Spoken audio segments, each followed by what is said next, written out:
João capítulo 5, um texto muito interessante e eu gostaria de falar sobre ele hoje.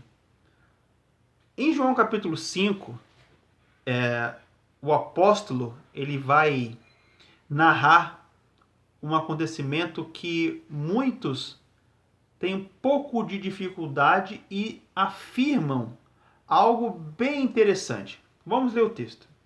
Em João 5 fala o seguinte, que tinha um lugar chamado, tinha um tanque, né, chamado tanque de Betesda, onde haviam alguns acamados, alguns paralíticos, algumas pessoas com enfermidades. E o texto fala que de tempo em tempo um anjo descia naquele lugar, agitava as águas, e o primeiro a pular no tanque era curado. Então nós temos algumas afirmativas nesse texto. Né? Se você quiser acompanhar, do versículo 1 até o versículo 5, né? Até fala de um homem enfermo que havia 38 anos e estava ali, né, junto com aquelas outros enfermos. Então nós temos algumas afirmativas. Primeiro, que de tempos em tempos um anjo descia. É uma afirmativa. Segunda afirmativa, tinham enfermos ali. Terceira afirmativa, a água era agitada.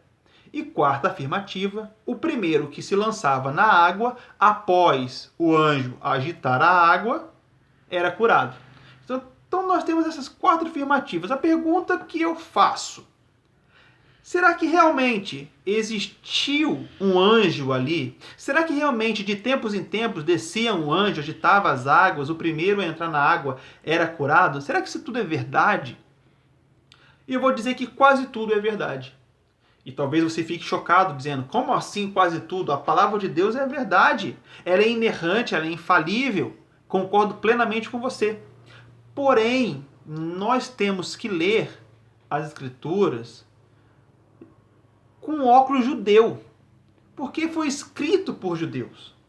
Então nós temos que ler como um judeu iria ler.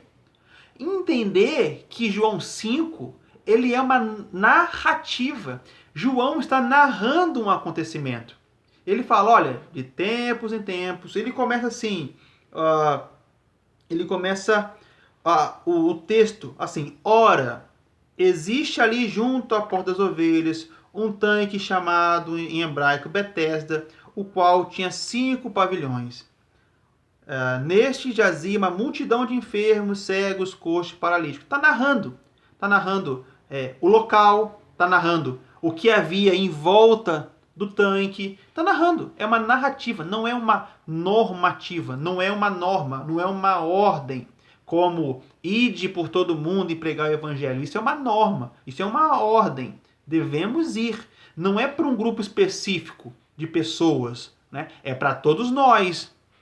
Agora, uma narrativa não é uma doutrina. Você pode tirar uma doutrina de uma narrativa.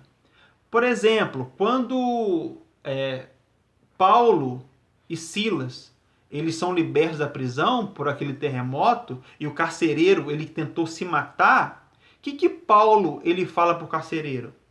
Crê no Senhor Jesus e serás salvo tu e a tua casa. Aí as pessoas pegam esse texto hoje, pregam na igreja, nos templos, nas instituições religiosas, e falam assim, olha, se você crê no Senhor Jesus, você vai ser salvo e não somente você, toda a sua casa, porque a Bíblia está dizendo. Isso não é verdade. A Bíblia está dizendo, mas é uma narrativa. Quem seria salvo se cresce? O carcereiro e a família dele, não eu e a minha família. Se eu crer, eu vou ser salvo, mas a minha salvação não afirma que a salvação da minha família irá acontecer, porque isso é uma narrativa. Isso foi para o carcereiro. Deus pode fazer? Pode fazer, mas não podemos ler o relato de Paulo e Silas na cadeia como se fosse uma norma para todos que crescem. Se eu crer, então a minha família vai ser salva. Não, não necessariamente. Porque para a sua família ser salva, a sua família tem que crer também. Porque a minha fé não salva a minha família. O que salva a minha família é a fé de cada integrante da minha família. Isso é uma narrativa. E aqui em João 5 também é uma narrativa. E é por isso que eu vou afirmar uma coisa aqui. Não existia nenhum anjo descendo de tempos em tempos. Mesmo que o texto ele está afirmando que existia um anjo, não tinha anjo nenhum. Mas por que João escreve isso então? Porque quando João vai narrar um fato, ele inclui nessa narrativa a crença da época.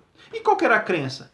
Bom, uma água começa a mover do nada, não sabemos a explicação disso, e quando algo não é explicado de forma natural, já tentam explicar de forma sobrenatural. Bom, se não fui eu que mexi na água, se não foi nenhum ser humano que mexeu na água, só pode ter sido então um ser sobrenatural, um anjo.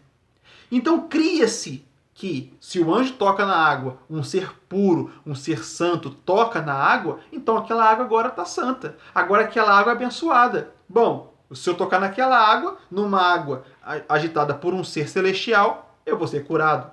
Então criou-se ali em volta do tanque uma crença que qualquer um que pulasse naquela água após ela ser agitada por esse tal anjo, as pessoas eram curadas. E eu acredito sim que as pessoas eram curadas. E eu acredito sim que a água se movia. Só que não era nenhum anjo. E por que não era nenhum anjo?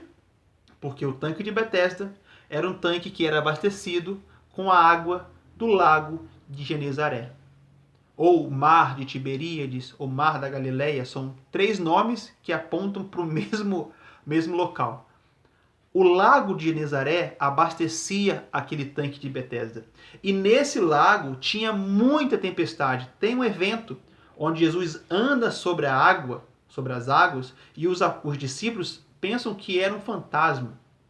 E era apenas Jesus, porque Jesus veio no meio da tempestade. E essa tempestade aconteceu no lago de Genezaré. Então, toda vez que havia uma tempestade no lago de Genezaré, a água do tanque de Betesda era agitada. Como os judeus da época não sabiam, não tinham conhecimento disso, criou-se essa crença que o anjo descia e tocava nas águas. Tanto é que, quando Jesus chega e pergunta para aquele enfermo que tinha 38 anos, aquele enfermo fala, olha, eu não consigo ser curado. Jesus pergunta se ele queria ser curado.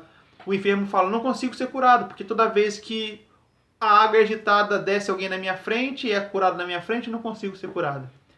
O que Jesus faz? Jesus fala para ele, toma a tua cama e anda. Toma o teu leito e anda. E aquele homem foi curado. Por quê? O que Jesus estava querendo mostrar com isso? Que a cura nunca foi por causa da água. Nunca foi por causa da água ser agitada por anjo ou por qualquer outra coisa. A cura sempre veio de Deus. Sempre. É Deus quem cura. Ele, no Antigo Testamento, Jeová Rafá, o Deus que cura. Sempre foi Deus, nunca foi água, nunca foi santo, nunca foi anjo, nunca foi nada a não ser o poder de Deus. Então é uma narrativa. João inclui na narrativa a crença da época e no final da narrativa ou no meio da narrativa ele quebra essa crença quando relata que Jesus curou uma pessoa sem que essa pessoa entrasse na água. Jesus não esperou a água ser agitada.